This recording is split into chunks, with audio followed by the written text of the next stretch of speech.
Pete Hegseth, Donald Trump's pick to run the Department of Defense, took a lot of tough questions on Capitol Hill earlier today.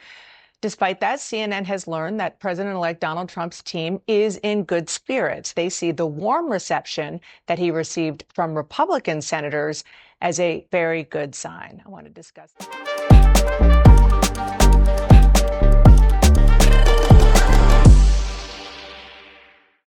What's going on, everybody? Welcome to the Bradford Angle. I am your host, Russell Bradford, and we got a good video for y'all today. We got political analyst Scott Jennings going head-to-head with CNN's own Karen Finney, and they're doing it over Pete Hegseth's Secretary of Defense confirmation hearing. So without further ado, let's get right into that video, y'all. Today. Despite that, CNN has learned that President-elect Donald Trump's team is in good spirits. They see the warm reception that he received from Republican senators as a very good sign. I want to discuss this with CNN senior political commentator Scott Jennings and CNN political commentator Karen Finney. Hello to both of you. Scott, what's your takeaway?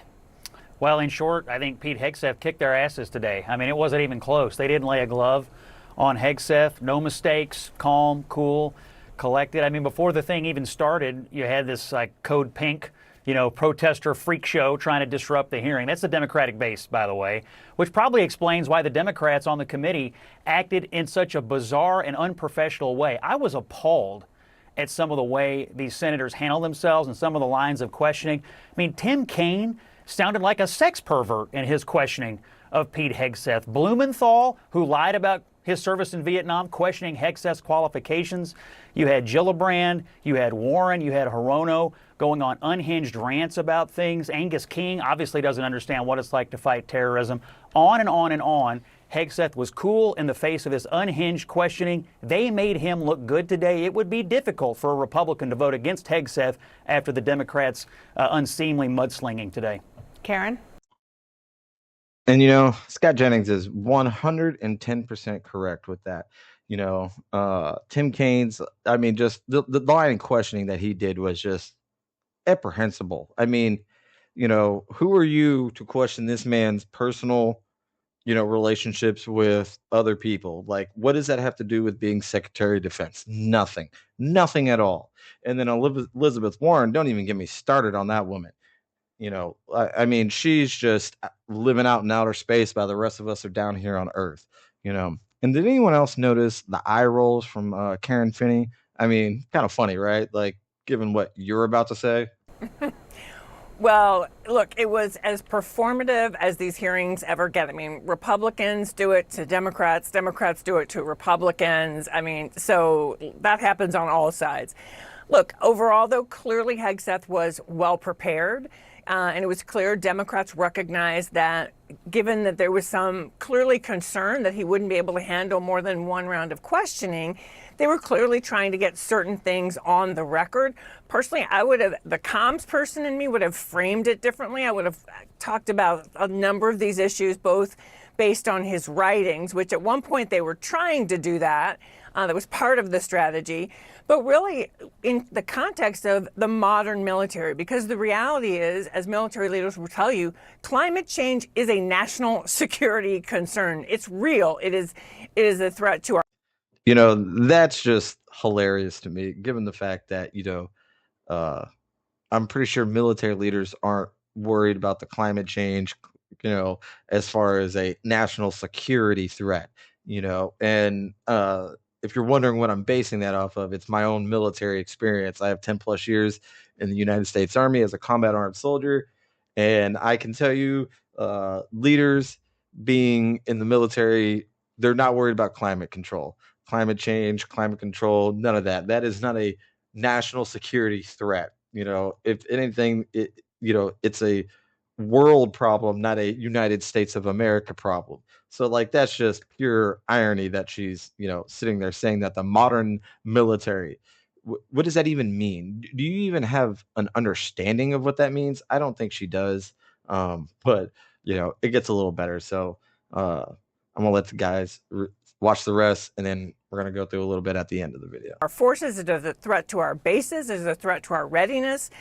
So I would have framed some of these questions more in the context of the current challenges the modern military faces. It is a diverse force, which is part of why diversity matters. I thought they also could have done more to, again, use some of the concerns about the way Trump has spoken. I thought Slotkin was very effective with this in terms of the use of force on American soil and the Geneva Conventions. I think those questions got a little muddled, and I think those topics actually are very relevant and did not get quite the airing I wish they would have. That's interesting. It doesn't sound like you're all that thrilled with the way that your party's senators sort of performed as a whole, despite very notable exceptions. You didn't love it. Okay. I didn't love it. Well, there's one senator who you know pretty well, considering the fact that he was the vice presidential nominee when you worked on the Hillary Clinton,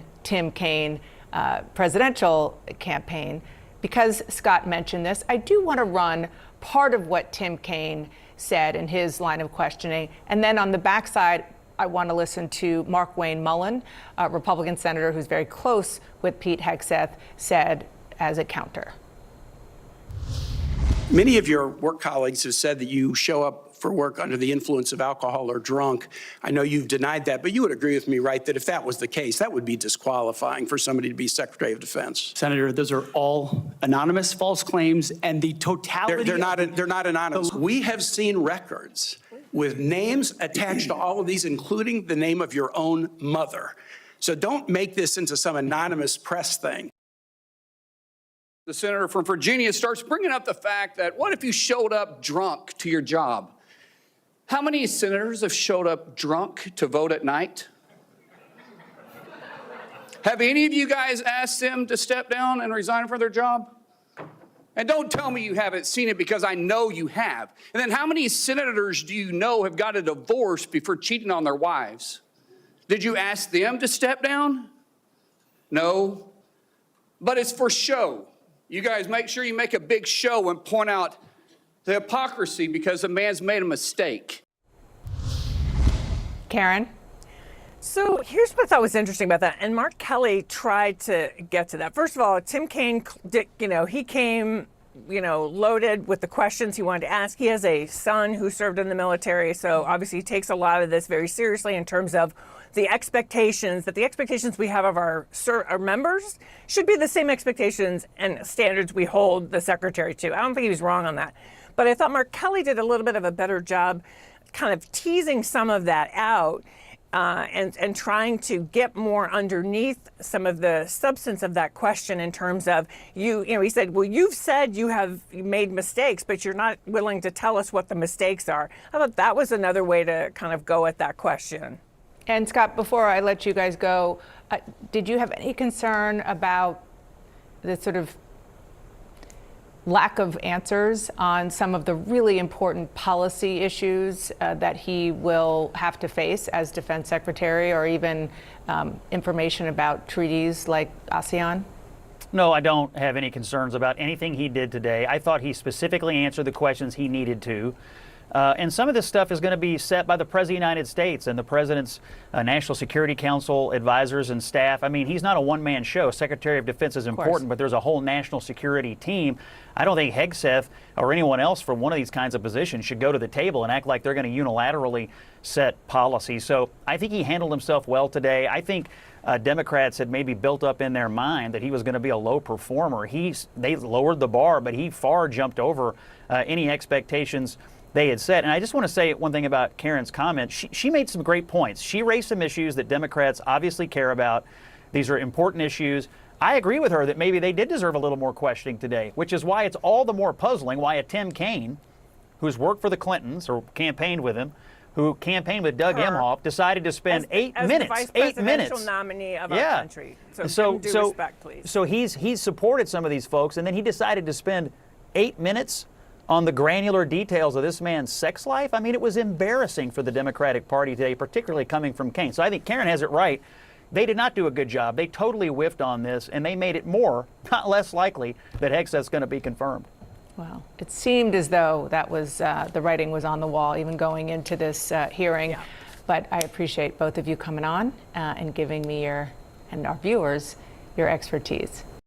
All right, guys. Like I said, Scott Jennings went head to head with Karen Finney, and he just destroys these CNN woke reporters and analysts just like he does every other time. Props to Scott Jennings. If you're listening to this, I salute you, good sir. Keep doing what you're doing. As far as Pete Hegseth goes and his confirmation, I believe that he should get it. I don't have a doubt in my mind that he will get it. We would be fools to not have him in a position like that. He has the experience, he has the mental fortitude to push these troops to great new heights. And like I said, as a Army veteran myself, I spent the good majority of my adult life serving and protecting this country on the front lines. So I can tell you from experience that it's not an easy job, and we get shamed for a lot of things that we do, and not enough military people get enough credit. So, Mr. Soon to be, I hope, Secretary of Defense Hegseth, I salute you also. And all right, guys, so that's the end of the video. So as always, hit that like button, make sure you're subscribed to the channel, turn on that notification, and we'll see you in the next one.